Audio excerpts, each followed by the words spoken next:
The Catcher in the Rye by J D Salinger. Chapter 1.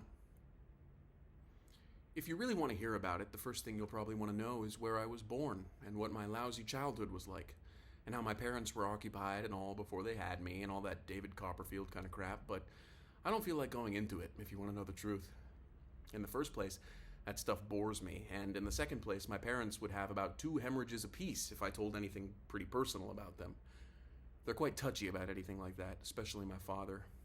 They're nice and all, I'm not saying that, but they're also touchy as hell. Besides, I'm not going to tell you my whole goddamn autobiography or anything. I'll just tell you about this madman stuff that happened to me around last Christmas, just before I got pretty run down and had to come out here and take it easy. I mean, that's all I told DB about, and he's my brother and all. He's in Hollywood. That isn't too far from this crummy place, and he comes over and visits me practically every weekend. He's going to drive me home when I go home next month, maybe. He's just got a Jaguar, one of those little English jobs that can do around 200 miles an hour. It cost him damn near $4,000. He's got a lot of dough now. He didn't used to. He used to be just a regular writer when he was home. He wrote this terrific book of short stories, The Secret Goldfish, in case you never heard of him. The best one in it was The Secret Goldfish. It was about this little kid that wouldn't let anybody look at his goldfish because he'd bought it with his own money. It killed me. Now he's out in Hollywood, DB, being a prostitute. If there's one thing I hate, it's the movies. Don't even mention them to me. When I want to start telling is the day I left Pensy Prep. Pensy Prep is the school that's in Hagerstown, Pennsylvania. You've probably heard of it. You've probably seen the ads anyway. They advertise in about 1,000 magazines, always showing some hotshot guy on a horse jumping over a fence, like as if all you ever did at Pensy was play polo all the time. I never even once saw a horse anywhere near the place. And underneath the guy on the horse's picture, it always says, "Since 1888, we have been molding boys into splendid, clear-thinking young men." Strictly for the birds. They don't do any damn more molding at Pensy than they do at any other school. And I didn't know anybody there that was splendid and clear-thinking at all. Maybe 2 guys, if that many. And they probably came to Pensy that way. Anyway, it was the Saturday of the football game with Saxon Hall. The game with Saxon Hall was supposed to be a very big deal around Pensy. It was the last game of the year, and you were supposed to commit suicide or something if old Pensy didn't win.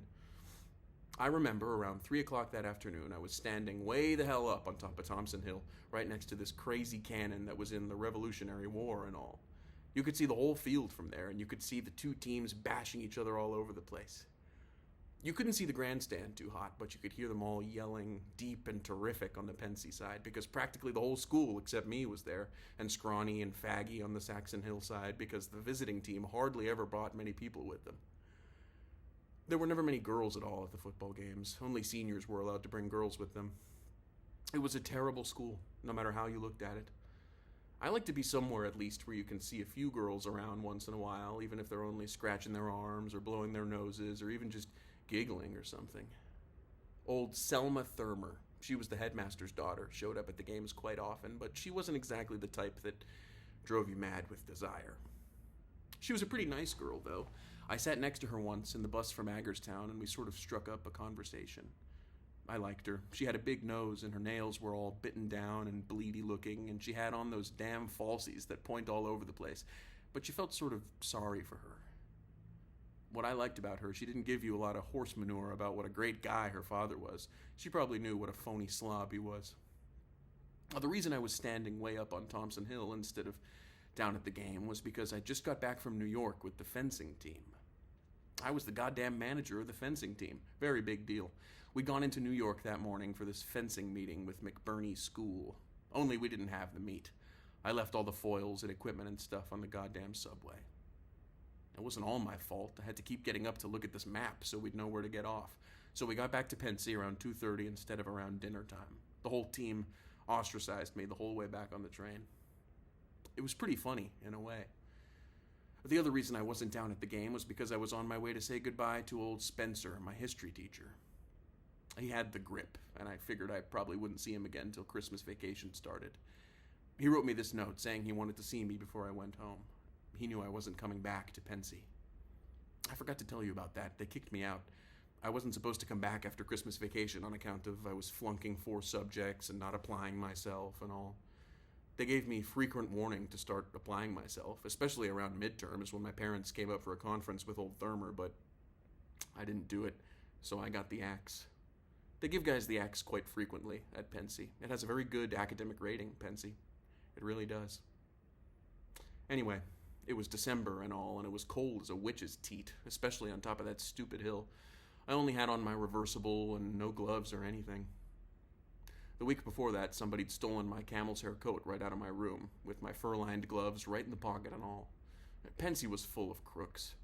Quite a few guys came from these very wealthy families, but it was full of crooks anyway.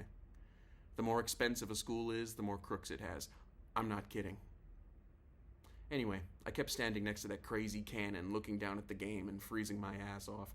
Only, I wasn't watching the game too much. What I was really hanging around for, I was trying to feel some kind of a goodbye. I mean, I've left schools and places I didn't even know I was leaving them. I hate that. I don't care if it's a sad goodbye or a bad goodbye, but when I leave a place, I like to know I'm leaving it. If you don't, you feel even worse. I was lucky. All of a sudden, I thought of something that helped make me know I was getting the hell out. I suddenly remembered this time, in around October, that I and Robert Tishner and Paul Campbell were chucking a football around in front of the academic building. They were nice guys, especially Tishner.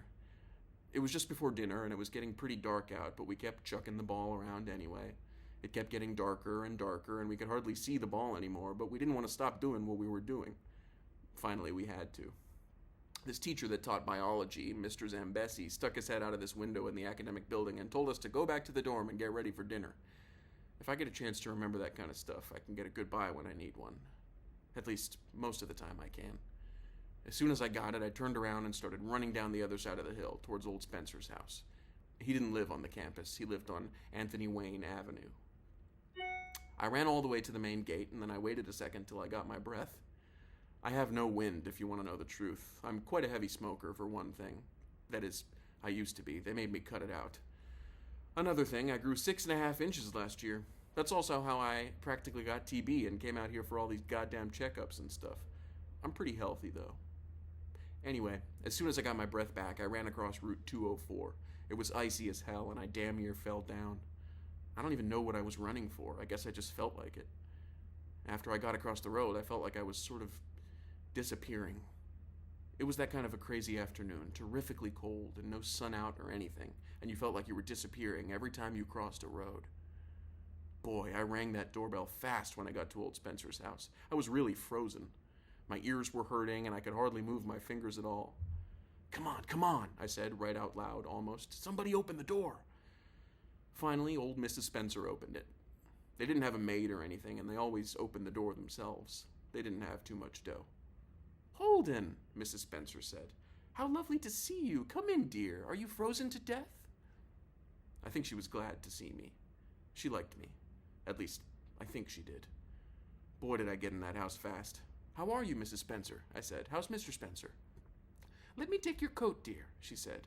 She didn't hear me ask her how Mr. Spencer was. She was sort of deaf. She hung up my coat in the hall closet, and I sort of brushed my hair back with my hand. I wear a crew cut quite frequently, and I never have to comb it much. How have you been, Mrs. Spencer? I said again, only louder so she'd hear me. I've been just fine, Holden. She closed the closet door. How have you been? The way she asked me, I knew right away old Spencer told her I'd been kicked out. Fine, I said. How's Mr. Spencer? He over his grip yet?